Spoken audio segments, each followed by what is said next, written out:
할렐루야. 저는 오늘 여러분과 함께 사도행전 2장 1절로 13절에 있는 말씀 가운데서 오순절 성령 강림의 사건, 오순절 성령 강림 사건이라는 제목으로 여러분과 함께 은혜를 나누고자 합니다. 우리 다 같이 한번 고백합시다. 오순절 성령 강림. 여러분, 오늘은 우리가 교회 달력으로 보게 되면 성령 강림 주일이라고 합니다. 지금으로부터 2000년 전에 이 땅에 최초로 성령이 임하신 날입니다. 이 날을 일컬어서 오순절 성령 강림 사건이라고 하고, 성령이 임하신 이 사건은 오늘날 예수 그리스도의 몸이라고 우리가 믿고 불려지는 교회가 탄생한 날이기도 한 것입니다. 그러면 먼저 이 오순절이라는 이 절기에 대해서 우리가 한번 알아볼 필요가 있습니다. 오순절이라는 것은 유월절과 오순절과 장막절이라고 하는 이스라엘의 3대 절기 가운데 한 절기인 것입니다. 좀 더 구체적으로 말하면 이 오순절이라는 것은 유월절이 시작되는 유월절부터 시작해서 7안식일이 지난 그 다음 날, 그러니까 77은 49 플러스 그 다음 날이니까 50일째 되는 날이죠. 유월절로부터 50일째 되는 날. 그것을 다른 말로 말하면 초실절부터 7안식일이 지난 그 다음 날, 이렇게도 말을 하는 것입니다. 그래서 오순이라는 것은 수는 10을 상징한 말하고 있죠. 그래서 오순 그러면 50을 뜻하는 것이죠. 구약 성경에 보게 되면 모세가 십계명을 받기 위하여서 시내산에 올라간 그 날을 오순절이라 이렇게도 기록이 되어 있습니다. 또 우리가 신약 성경에 보게 되면 오순절이란 이 절기는 예수님께서 십자가에 못 박혀 돌아가시고 무덤에서 부활하신 그 날부터 50일째 되는 날을 오순절이라고 하고, 예수님이 부활하신 다음에 40일 동안 계시다가 승천하셨습니다. 승천하신 다음 10일째 되는 날을 똑같은 오순절 50일째 되는 날을 말하고 있습니다. 그래서 여러분, 우리는 성경의 역사로 보게 되면 이 오순절, 그러면 예루살렘 교회가 창립된 날로 우리는 분명히 알 수가 있다는 사실인 것입니다. 그래서 오늘 저와 여러분들은 바로 이 오순절 성령 강림 사건, 이러한 사건을 통하여서 우리에게 어떤 교훈을 주고 있느냐. 오순절날 성령 강림 사건이 우리 기독교 2000년 역사의 하나의 기초와 같은 것이며, 그리고 우리 기독교회의 뿌리와 같은 사건이면 틀림없는 것입니다. 이 땅에 성령께서 강림하신 사건, 하나님이 이 땅에 오신 사건입니다. 예수님의 이 땅의 탄생도 보이지 않는 하나님이 보이는 사람의 몸을 입고 이 땅에 강림하신 사건이요. 그래서 성육신, 인카네이션이라고 이렇게 말을 하죠. 그래서 하나님께서 이 땅에 저와 여러분의 사람이 살고 있는 이 땅에 공식적으로 강림하신 그러한 위대한 사건이 바로 예수님 탄생과 오순절날 성령으로 이 땅에 오신 사건인 것입니다. 그래서 여러분, 저는 오늘 여러분과 함께 과연 이 오순절이라는, 그리고 오순절날 성령 강림한 이 사건이 오늘날 우리에게 주는 그러한 의미와 그리고 특별한 교훈이 무엇인가, 크게 세 가지를 말씀을 드리기를 원합니다. 우리 다 같이 한번 따라합니다. 첫째로, 하나님 아버지께서 약속하신 것이다. 여러분, 오순절 성령 강림 사건은 우연히 일어난 현상이나 사건이 아닙니다. 이미 하나님 아버지께서 이 땅에 성령 강림, 그리고 성령을 부어주시겠다고 이미 약속을 한, 그 약속하신 것이 이루어진 날이 오순절 성령 강림 사건이라는 것입니다. 우리가 보게 되면 제일 먼저 하나님께서는 세례 요한을 통하여서 이 땅에 성령을 보내주실 것과 성령 강림할 것을 미리 말씀하신 것입니다. 마태복음 3장 11절로 12절에 보게 되면 나는 너희로 회개케 하기 위하여 물로 세례를 베풀거니와 내 뒤에 오시는 분은 나보다 능력이 많으시니 나는 그의 신을 들기도 감당하지 못하겠다 그랬어요. 그는 성령과 불로 너에게 세례를 베푸실 것이요 손에 키를 들고 자기의 타작마당을 정하게 하사 알곡은 모아 곡간에 들이고 죽지기는 모아 끄지 않는 불에 태우시리라. 그래서 여러분, 이미 세례 요한이 유대 광야에서 고시오는 수많은 유대인들을 향하여서 외쳐서 말씀하실 때 나는 너희들로 하여금 회개케 하기 위하여서 물로 세례를 주지만은 내 뒤에 오실 그분 누구를 가리켜 말씀하십니까? 바로 예수 그리스도를 두고 하시는 말씀. 내 뒤에 오시는 그분은 능력이 나보다 훨씬 더 크시니 나는 그분의 발로 신고 다니는 신을 들에게도 감당하지 못할 존재다 그랬어. 그분이 바로 성령과 불로 세례를 베풀 것이다. 그리고 왜 성령과 불로 세례를 베푸느냐? 성령의 세례를 베품으로 말미암아 손에 키를 들고, 이 키라는 것은 자동차 키, 집 키를 말하는 것이 아니고, 여러분 옛날에 시골에서 우리가 농사 지을 때 보게 되면 곡식을 다 타장하여서 그것을 모아가지고 이만한 키가 있습니다. 그래서 주로 어머니들이 양쪽에 손잡이에서 거기다가 곡식을 담아가지고 공중으로 휙 하고 집어 던지면 공중으로 올라갑니다. 그래서 쭉 떨어질 때에 그게 바람이 일어나서 죽지는 바람에 날려서 앞으로 쭉 날아가고, 그 다음에 알곡은 무거우니까 앞으로 다 모여지는, 그래서 계속해서 키질을 하는 것입니다. 왜 합니까? 알곡과 쭉정이 거두기 위해서.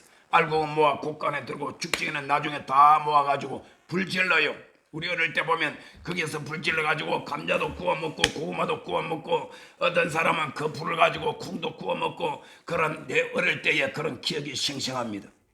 다시 말하면 하나님께서 마지막 때에 성령을 부어주시는 것은 성령이 우리 가운데 오셔서 저와 여러분의 영혼이, 우리의 영혼의 타작마당에서 믿음의 알곡 만들게 하기 위해서 성령을 부어주겠다는 말씀인 것입니다. 할렐루야. 뿐만 아니라 예수님께서 친히 성령을 부어주실 것을 이미 약속했던 것입니다. 요한복음 16장 7절로 8절에 보게 되면 그러나 내가 너에게 실상을 말하노니 내가 떠나가는 것이 너에게 유익이라. 내가 떠나가지 아니하면 보혜사 그분 성령을 보내주지 아니하실 것이요 내가 너희를 떠나가면 다른 보혜사 성령을 너에게 보내주실 것이다. 할렐루야. 그래서 그분이 오셔서 죄에 대하여, 의에 대하여, 심판에 대하여 책망하시라고 요한복음에서 예수님이 친히 말씀하신 것입니다. 왜냐하면 예수님이 모든 사역을 다 마치고 이제 제자들을 떠나갈 시간이 다 가까우니까 내가 떠나간다, 아버지께로 간다, 자꾸 간다 그러시니까 제자들이 아주 침울해집니다.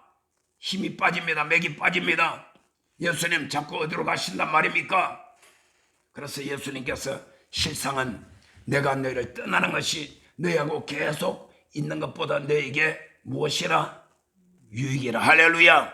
왜냐하면 내가 육체로 있을 때는 예수님의 시간과 공간의 제약을 받고, 그리고 제자들과 함께 그 어떤 제한된 그러한 어떤 공간 속에서만 역사를 하게 되는 것입니다. 그러나 예수님이 가시고 난 다음에 보혜사 성령을 보내주시면 성령께서는 시간과 공간과 모든 것을 초월하여서 한계 없이 무한한 하나님의 능력으로 역사할 수 있기 때문에 예수님께서는 본인이 가시고 대신 보혜사 성령을 보내주실 것을 약속하셨던 것입니다.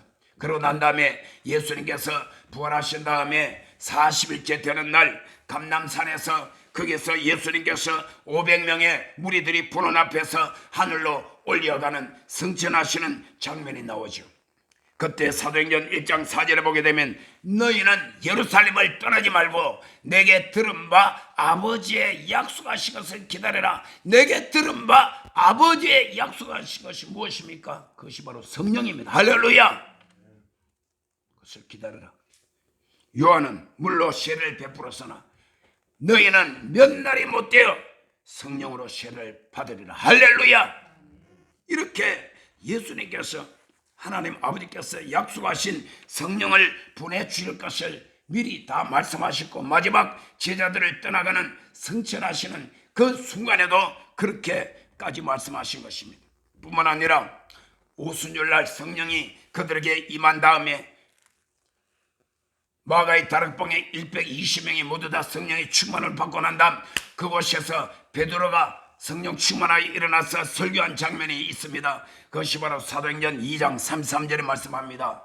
하나님이 오른손으로 예수를 높이시매 그가 약속하신 성령을 아버지께 받아서 너희가 보고 듣는 이것을 부어주셨느니라. 할렐루야.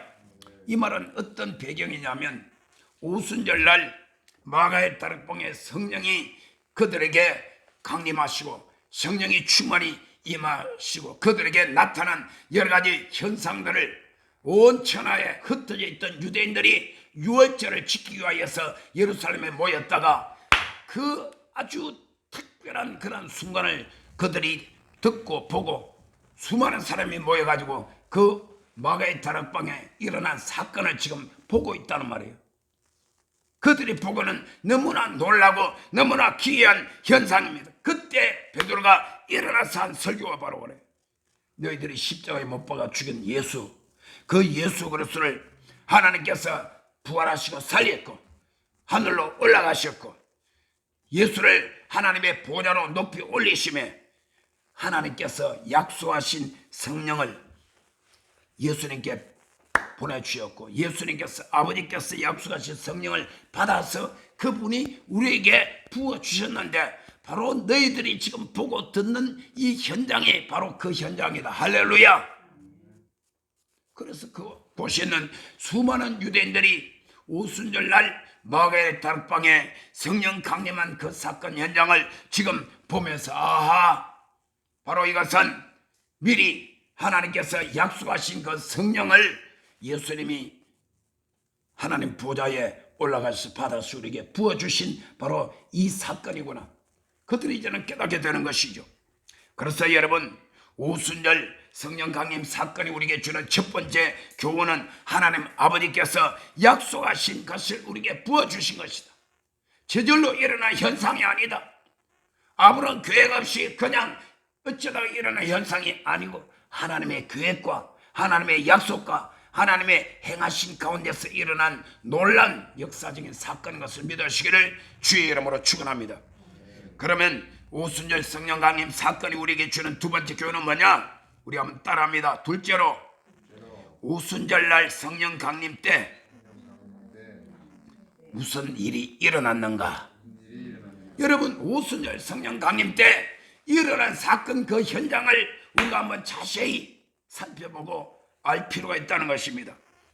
사도행전 1장 12절로 14절에 보게 되면 예수님께서 성천하실 때에 제자들에게 그렇게 말씀을 합니다. 너희는 예루살렘을 떠나지 말고 내게 들은 바 아버지의 약속하신 것을 기다리라. 너희는 몇 날이 못되어 성령으로 세례를 받으라고 말씀하셨죠. 그렇게 하고 난 다음 예수님이 두 천사에 의해서 받들려 하늘로 승천하셨습니다. 그 장면을 구름 타고 올라가셨다.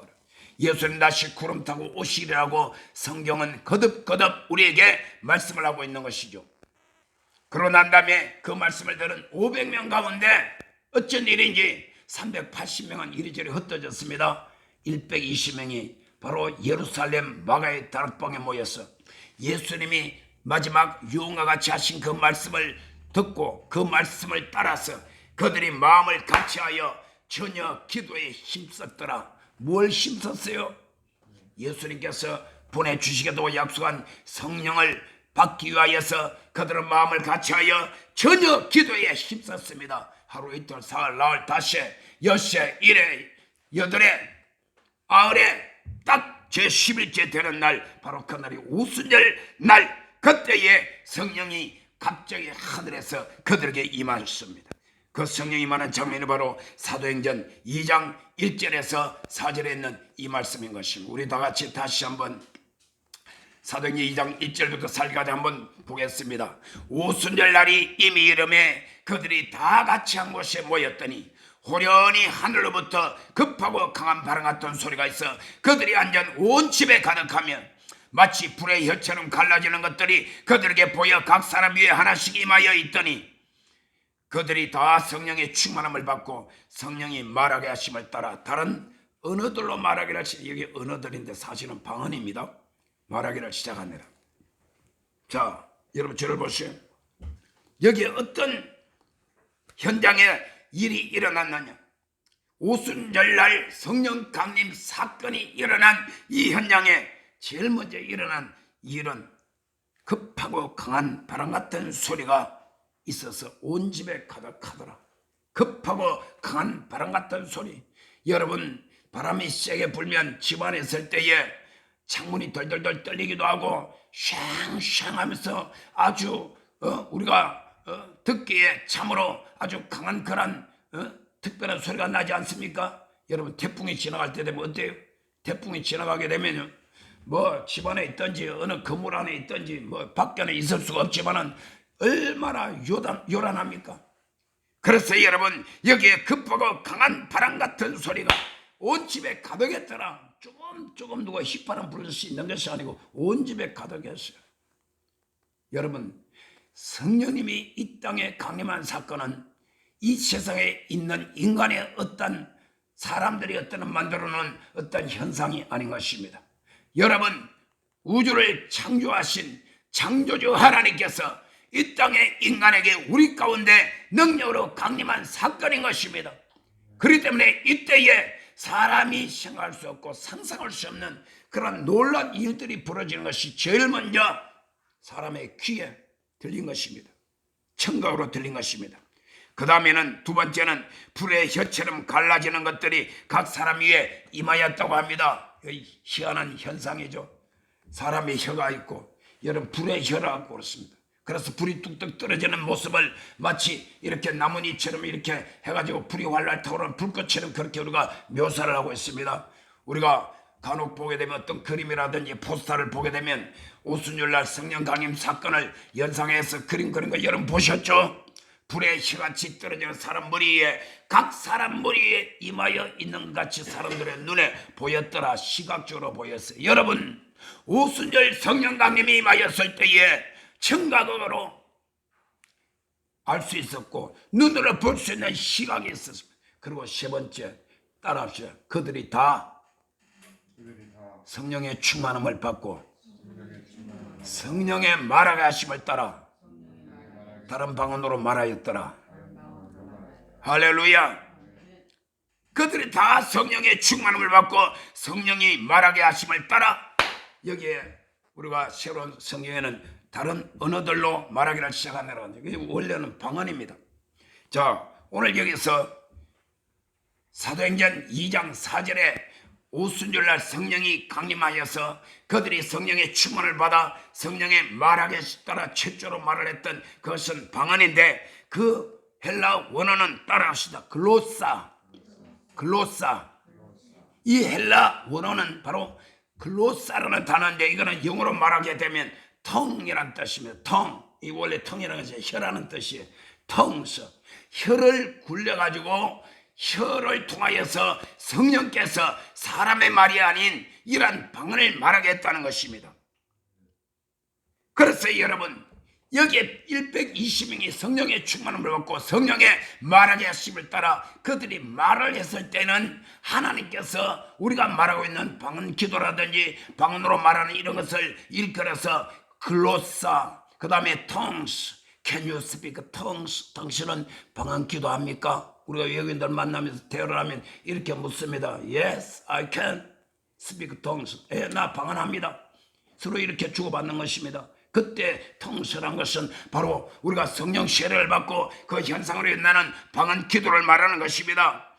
그런데 여러분 또 한 가지 여기에 보면 그때에 이런 현상이 일어났는데 이 현상에 어떤 그 주에는 이들이 있었느냐. 5절부터 우리가 한번 보십시다. 자, 5절부터 다 같이 한번 봉독합니다. 그때에 경건한 유대인들이 천하 각국으로부터 와서 예루살렘에 머물러 있더니 이 소리가 나며 큰 무리가 모여 각각 자기의 방언으로, 여기 방언이라고 해서 자기 언어로 제자들이 말하는 것을 듣고 소동하여 다 놀라 신기하게 여겨 이르되 보라, 이 말하는 사람들이 다 갈릴리 사람이 아니냐. 그런데 우리 각 사람이 난 곧 방언으로 듣게 되는 것이 어찌된 일이냐. 여러분 보세요.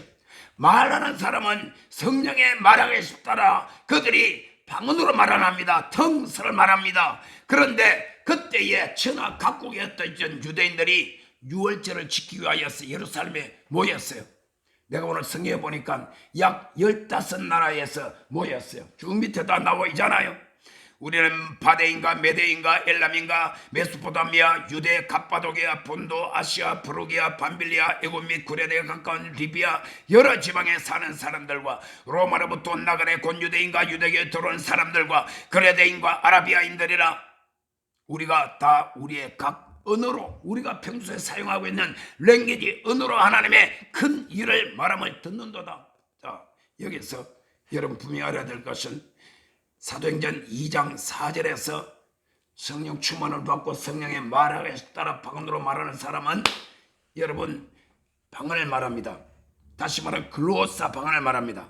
그런데 그 자리에 천하 각국에서 와서 구경하던 이 사람들이 듣고 있던 사도행전 2장 6절과 8절에 있는 이 말씀은 여기서 말하는 그들이 듣는 언어란 것은 따라합시다. 디알렉토.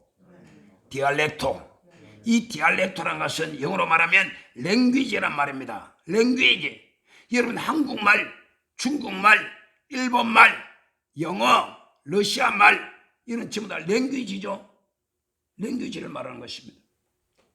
그러면 어떤 일이 있느냐? 120명이 성령의 충만을 받아 성령의 말하게 하심에 따라 방언으로 기도하는 사람들은 방언으로 말을 했는데 거기에서 듣는 사람들은 어떻게 들었느냐? 그들은 각자 다 자기 나라 언어로 들렸다 이 말. 할렐루야. 이게 희한한 일이 아닙니까? 이게 하나님이 하시는 역사요. 기적인 것입니다. 오늘 여기 내가 다 쉬어보니까 15개국에서 왔어요. 15나라 사람들. 그래서 그들이 하는 말이 아니 이 사람 다 갈릴리 출신 사람 아니냐? 언제 이 사람들이 외국에 가가지고 외국어 공부를 하고 외국어 대학교를 갔습니까? 외국어 공부해가지고 그 나라 말로 막 그냥 기도를 했습니까? 아니요. 그들은 전혀 상관이 없어요. 오직 성령의 말하심에 따라 성령 충만하여 그들은 방언으로 말하고 기도했을 뿐인데 듣는 사람들 귀에는 각자 자기의 랭귀지, 자기들이 쓰는 언어로 들렸다는 사실인 것입니다. 그래서 여러분 이때부터 그들이 성령 충만하고 방언으로 기도하면서 그들의 죄사함과 회개뿐만 아니라 성령의 능력을 받고 그들이 나가서 복음을 증거합니다. 그들이 설교를 합니다. 말씀도 선포하고 귀신을 내어쫓습니다. 하나님의 능력과 기소와 이적이 그들을 통하여 나타납니다. 할렐루야. 예수님께서 3년 반 동안에 행하신 그러한 기사와 이적과 능력이 지금 오순절날 성령 충만함을 받은 12제자와 더불어서 120명 그들에게도 동일한 역사가 일어났던 것입니다. 이때부터 예루살렘에서부터 12제자들이 하나님의 말씀을 증거하며 귀신을 쫓아내고 안전병을 일으키며 눈먼 자를 보게 하며 하나님의 기적을 행하며 수많은 사람들이 주님 앞으로 돌아와서 구원받는 역사들이 일어난 줄 믿으시길 바랍니다. 따라합시다. 셋째로 성령이 임하시면 어떤 역사가 일어나는가? 여러분 지금부터 약 27년 전에 오순절날 마가의 다락방에 예루살렘 마가의 다락방에 임했던 120명이 있던 그때의 그 성령의 강림하심이 그곳이 뿐만 아니라 그때로부터 시작해서 사도행전 8장에 보게 되면 사마리아 성에 성령의 강력한 역사가 일어납니다. 10장에 보게 되면 가이사라에서 고넬료 가정에서 성령의 강력한 역사가 일어납니다. 19장에 보게 되면 에베소에서 사도 바울이 가서 너희가 믿을 때에 성령을 받았느냐? 아니요. 우리는 성령이 있음도 듣지도 못했나이다. 여러분 저는요 어려서부터 저희 고향에서 자라면서 대한예수교 장로회 고신측에서 제가 자랐습니다. 제가 중학교 3학년 말기에 제가 서울로 올라왔는데 그때까지 자라면서 저는 성령에 관해서 들어본 적이 거의 없어요. 단어는 딱 성신이란 단어를 들어본 적이 있고 왜냐하면 찬송가에 성신이라는 가사가 있잖아요. 그 외에 제가 어려서 교회에서 전도사님 그때는 목사님 없었어요. 그 너무 시골이라서 전도사님밖에 없어요. 그때는 조사님이라고도 했어요. 옛날에는 여러분 아마 잘 모를 거예요. 옛날에 어릴 때는 전도사님 혹은 조사님 이렇게 불렀단 말이에요. 그런데 이런 분들을 통해서 혹은 교사님들을 통해서 성령 세례, 뭐 방언, 성령의 뭐 은사, 역사 이런 데 대해서는 아예 거의 들어본 적이 없었어요. 그런데 제가 서울에 올라와서 서대문에 있는 서대문 순복음 중학교에 1969년에 들어갔더니 막 그냥 그때부터 완전히 성령의 불투가리가 되는 거예요. 기도할 때마다 막 그냥 사람들이 성령의 불을 받아가지고 막 방언으로 기도하고 막 앉아서 내려 막 앞뒤로 흔들고 좌우로 흔들고 어떤 사람 일어나서 막 그냥 춤추듯이 막 돌리고 막 정신이 없어. 그런데도요, 희한한 것은 원래 하나님은 저를 갖다가 순복음 체질로 만들어 놓은가 봐. 할렐루야. 저는 그런데 딱 들어갔는데 여러분, 장로교 고신척하고 순복음은 남것과 북것과 같아요. 그렇게 서로 모든 스타일이 달라요. 그런데 그 안에 들어갔는데 그것이 맨 처음에는 막 나도 이상하게 여기고 정신을 못 차리겠는데 조금만 지나니까 그것이 좋아요. 할렐루야. 야, 예수 믿는 것이 이런 세계가 있구나. 그래 나도 그때부터 막 부르짖고 기도하고, 저는 어려서부터 열심히 믿음으로 자라났으니까 막 그때 뭐 친구들 같이 하고. 그런데 내 속이 교만해가지고, 무슨 교만이냐, 영적 교만이. 어려서부터 예수를 나는 착실히 잘 믿었다. 그런 나는 죄가 없다, 회개할 거리가 없어. 아무리 회개하려고 해도 회개할 거리가 별로 없어요. 그러니까 영적 교만이 나중에 알고 보니까 그때로부터 10년 이상 지난 다음에 내가 성령 세례를 받았어. 할렐루야. 나같이 그렇게 버티고 끈질기게 늦게 받지 말고 성령 세례는 순수한 마음으로 아멘하고 빨리 받아. 여러분 모두 다 성령 세례 받고 성령 충만하고 하나님의 은혜가 충만히 임하시기를 주의 이름으로 축원합니다. 그래서 여러분, 저는 그렇게 어려서부터 그렇게 자랐어요. 이 에베소 교회도 사도 바울이 가서 너희들이 믿을 때에 성령을 받았느냐? 성령이 있음도 듣지도 못해. 에베소 교회 누구한테 그들이 말씀을 배웠습니까? 성경 말씀에 능하다고 하는 아볼로 목사님한테 그들이 하나님의 말씀을 받았고 배웠습니다. 그럼에도 불구하고 성령에 관해서는 전혀 얘기를 하지를 않았어요. 그래서 바울이 성령에 관해서 말씀을 전하고 그들에게 안수하며 그들이 다 성령 충만을 받고 방언을 말했다. 할렐루야. 여러분, 성령이 임하시면 우리에게 어떤 역사가 일어나느냐? 제가 성경 말씀 보게 되면 7가지를 내가 정리를 했어요. 첫째로는 죄에 대하여, 의에 대하여, 심판에 대하여 세상을 책망하신다. 누가? 성령이 오시면. 죄에 대해서라면, 죄에 대해서 우리를 책망하신다는 것은 무엇입니까? 믿지 않은 죄, 믿지 않은 것은 죄입니다. 여러분, 사람이 하나님 앞에서 죄를 그러는데 죄 중에 가장 기본적이고 근원적인 죄는 예수 믿지 않은 죄, 하나님 믿지 않은 죄, 이 죄를 제일 먼저 회개해야 되는 것입니다. 여러분, 성령이 우리 가운데 오시면 예수 그리스도를 믿지 않은 그런 죄에 대해서 책망하신다는 것입니다. 책망을 하니까 뭘 해요? 회개하게 되죠. 할렐루야. 그래서 여러분, 우리가 성령 세례받고 성령 충만할수록 하나님 앞에 더 낮아져서 엎드려서 회개할 수밖에 없어요. 저는 어려서부터 조영계 목사님 밑에서 제가 자라면서 조영계 목사님 이 세상 떠나실 때까지, 물론 뭐 항상 같이 있었던 건 아니지만은 제 마음속으로 50여 년 동안을 저는 조영계 목사님을 제가 제 스스로 모시고 살아왔는데, 그분이 다 기도할 때 보면 늘 그렇게, 하나님 아버지, 이 죄인을 용서하여 주시옵소서, 이 못난 자식을 용서하여 주시옵소서. 내가 가만히 들어보면 도대체 조영계 목사님이 뭘 그렇게 하나님 앞에 죄인이고 못난 자식이고 늘 그렇게. 왜냐하면 수천 명, 만 명, 2만 명 막 통성으로 기도할 때도 마이크에 잡고 막 통성으로 기도하면 방언으로 기도하고 그렇게 하면 귀에 들린단 말입니다. 우리도 같이 기도하다 보면 옆 사람 소리가 귀에 들릴 때가 있잖아. 근데요, 기도에 집중하려면은 따라합시다. 옆 사람 소리가 내 귀에 안 들려야 된다. 아멘. 어떤 사람은 기도하는데 떡 눈 뜨고 그냥 구경하고 있어. 이런 세상에.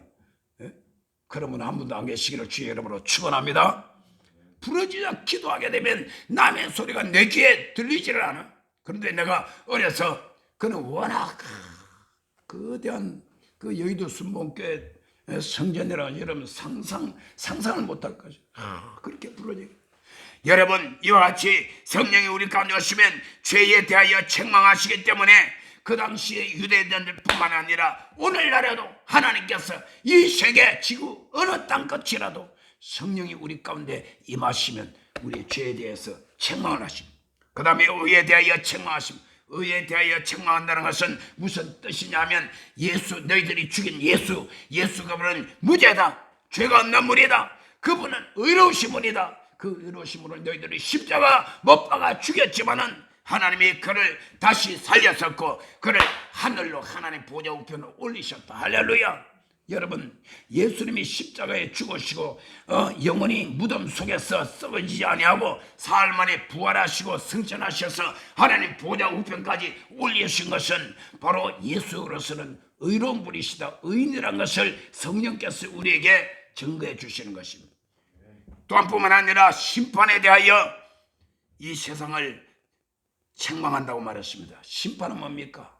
이 세상 임금이 심판을 받았다는 것을 선포한다는 것입니다. 여러분, 마귀 사탄이 예수님을 십자가 못 박아 죽여버렸습니다. 그리고 그들은 이겼다고 만세하고 만세삼창을 했을 것입니다.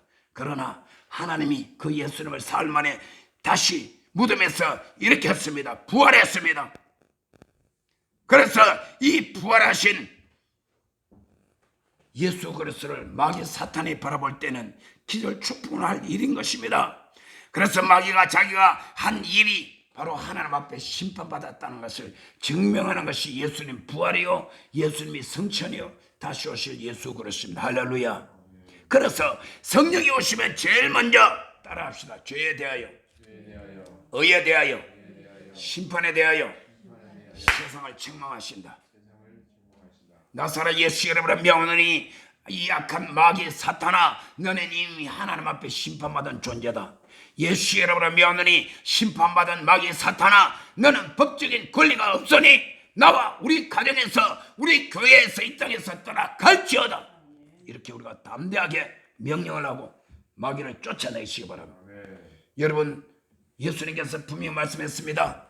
믿는 자들에게는 이런 표적이 따르니 곧 저희가 내 이름으로 귀신을 쫓아내라고 말씀했습니다. 왜? 마귀 사탄은 이미 하나님 앞에서 심판받은 존재, 심판은 받았는데 아직까지 집행유예가 있는 거죠. 우리가 법정에 가가지고 우리가 재판에서 판사가 선고를 합니다. 1심, 2심, 3심, 3심 제도가 있죠. 지방법원, 고등법원, 대법원 올라갑니다. 그런데 그 선고를 하게 될 때에 이러이러한 잘못된 일을 범죄를 했기 때문에 이 사람은 징역 2년에 집행유예 3년 이렇게 때리죠. 그럼 그건 뭡니까? 2년 동안 징역을 받아가지고 감옥에 들어서 감옥생활을 해야 되는데 이 사람은 여러 가지 그런 전체적인 상황을 고려해 봐가지고 3년 동안 밖에서 살면서 3년 동안 똑같은 법적으로는 죄인입니다. 몸은 밖에 자유이지만은 법적으로는 그 사람은 죄인이에요. 그래서 밖에서 조심해야지. 조금만 이상하게 걸렸다 그러면 그는 또 다시 들어가는 것이에요. 죄의 추가가 되는 것입니다. 집행유예. 그래 지금 여러분, 우리 예수님 이 땅에 다시 오실 그때까지 마귀 사탄은 하나님 앞에 이미 심판은 받았지만은 집행유예와 같은 그러한 상황에 있다는 것이, 오늘 우리는 그것을 알고 예수 그리스도의 이름으로 귀신을 명령하고 마귀 사탄을 대적하면 됩니다. 할렐루야. 그래서 우리는 하나님께서 우리에게 주신 이런 역사를 우리는 잘 알고 성령이 우리 가운데 임하시면 우리는 이 믿음을 가지고 승리하는 삶을 살아야 됩니다. 성령이 임하시면 두 번째 따라합니다. 우리를 진리 가운데로 인도하신다. 요한복음 16장 13절에 보게 되면 하나님의 말씀이 곧 진리입니다. 여러분, 성령이 우리 가운데 오시면 우리를 진리 가운데로 이끌어가 인도해 주십니다. 진리가 뭡니까? 하나님의 말씀인 것입니다. 그래서 성령님이 오시면 우리로 하여금 하나님의 말씀을 사모하게 됩니다. 하나님의 말씀을 갈급해야 합니다. 여러분, 우리 저게 걸려있는 것 그림같이 주를 갈망하는 마음이 내 마음속에 생기게 돼요. 왜? 성령님이 오시면 우리를 진리 가운데로 인도해 주시기 때문에. 그래서 하나님이여, 사슴이 신의 문을 찾기에 갈급한 같이 내 영혼이 주를 찾기에 갈급하니이다. 할렐루야. 하나님 말씀을 사모합니다. 여러분들 교회 와서 예배 드릴 때 주의 종으로부터 목사님으로부터 하나님의 말씀을 들을 때에 내 마음을 활짝 열고 하나님의 말씀을 꿀같이 단 말씀으로 아멘 아멘하고 받아 먹어야 돼요. 할렐루야. 다리를 턱 꼬아가지고 목사님 설교 잘하나 못하나 바람말 하나 틀리게 하나 한번 보자. 그런 사람은 성령 한 방울도 없는 사람이에요. 여러분